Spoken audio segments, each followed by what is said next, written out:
과거와 현재가 공존하고 많은 사람의 삶이 덧칠해져 생명력을 갖는 도시 서울입니다.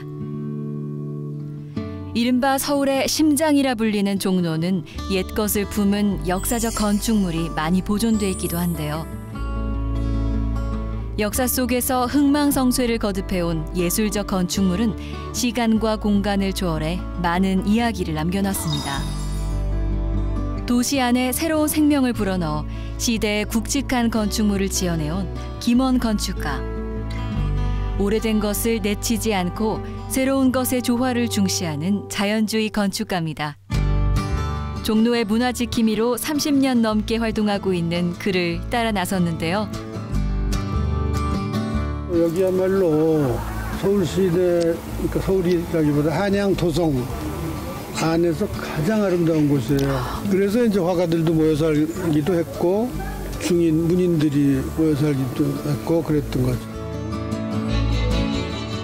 서울은 4대문, 5대궁과 함께 역사의 정신적 가치를 간직하고 있습니다.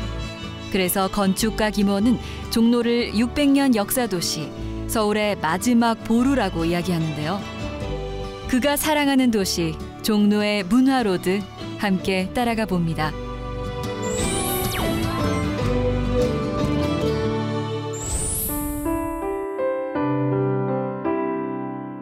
서울 인왕산 자락에서 태어나 평생을 살다 간 조선 후기 화가 겸재정선. 그가 그린 인왕산 인왕제색도입니다. 우리나라 고유의 진경 산수화 화풍을 장시하며 명성을 날렸는데요. 겸재정선이 그린 수묵채색화 독서여가입니다. 매우 드문 4인 풍속화 중 하나죠. 정선이 화폭에 담아낸 신비로운 인왕산은 수백 년이 지난 지금도 여전한 기계로 묵묵히 서 있습니다.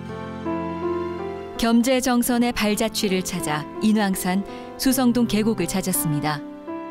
선생님, 수성동 계곡 왔는데 여기가 진경산수화랑 관련이 있다고 해서 전 좀 새롭거든요. 어떻게 된 걸까요? 그 좀 어려운 한자지만 네. 진경산수. 산수화를 그리는데 네. 산수화 알죠? 진경을 그린다. 진짜 경치. 이 진경산수라는 것은 정말로 그 의미가 굉장히 깊어요. 뭐 왜 깊으냐면 그 전까지 우리나라는 고려, 이조, 조선 왕조 다 합쳐서 네. 중국의 산수화, 북종화, 남송화 이런 것들의 영향을 받아가지고 산수화를 그려도 굉장히 기괴한 글이에요. 막 이상하게 생기고 막 현실 같지 않은 걸 그렸어요. 실제 있는 모습이 아니고 좀 과장도 하고 한 거였네요. 과장도 하고 상상의 그림 같이 그렸어요. 네. 근데 겸재란 사람이 물론 뛰어난 사람이기도 하지만 정신적으로 그런 그 흉내내는 걸 싫어하기도 했겠지만 여기 와서처럼 이렇게 경치 좋은 데를 살면 네. 이걸 그리고 싶지 과장된 걸 그리기가 싫은 거예요. 네. 이제 쉽게 설명하면 그런 거지. 그래서 겸재는 진경을 그리자.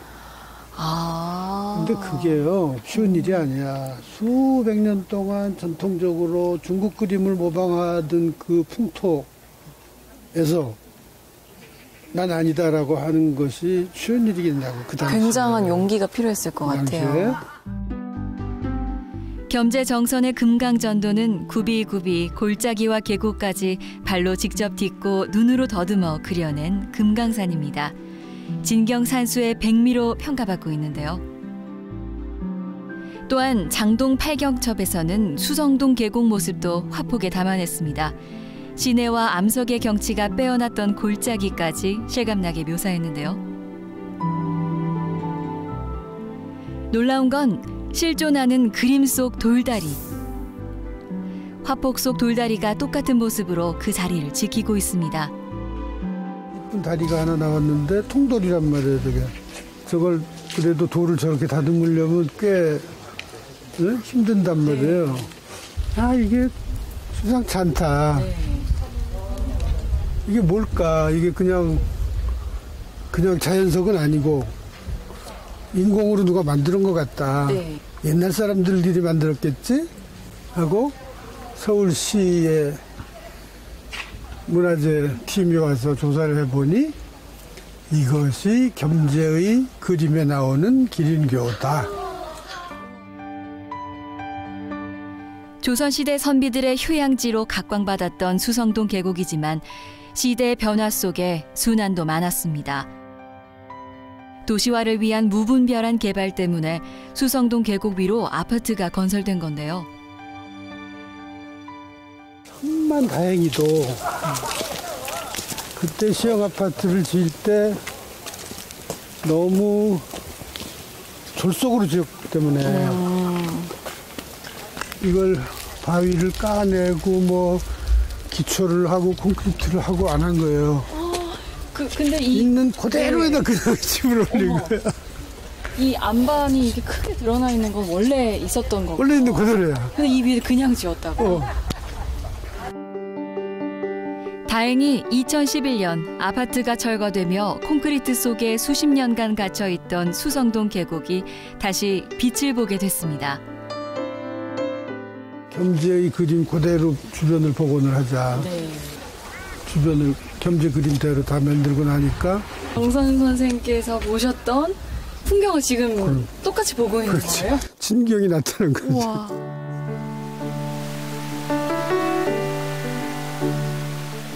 물소리 나잖아요. 네. 이게 수성이야, 수성.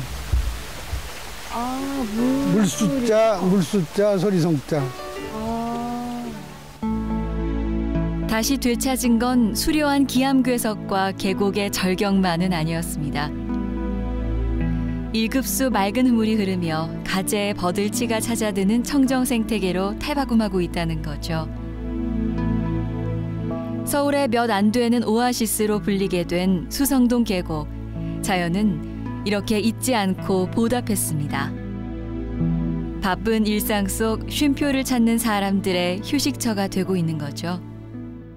그러니까 한양의 도성 서울을 도읍으로 하고 5개의 궁을 짓고 성곽을 쌓고 하여튼 그 지형의 중심이 북악산, 인왕산하고 낙산, 좌청룡 우백호. 네. 그다음에 남산이 이제 안산. 그렇게 배치된 것 중에서 제가 보기엔 제일 아름다운 산이에요. 네. 여기에 그대로 아파트들이 있고 자연이 좀 많이 훼손이 됐다면 이것도 좀 풍수지리에서 하고 있는 역할들이 좀 기운이 막혔진 않을까 싶기도 한데 어떻게 보세요? 그래서 이제 우리가 앞으로 또 내려가면서 또 보겠지만 네. 이 물길을 따라서 마을이 이루어져서 이제 사람들이 살았는데 거기가 늘 얘기했듯이 영종조 시대의 르네상스를 일으켰다고 말하는 중인들이 모여 살면서 가장 수준 높은 문화의 사회를 이루고 살았다. 네.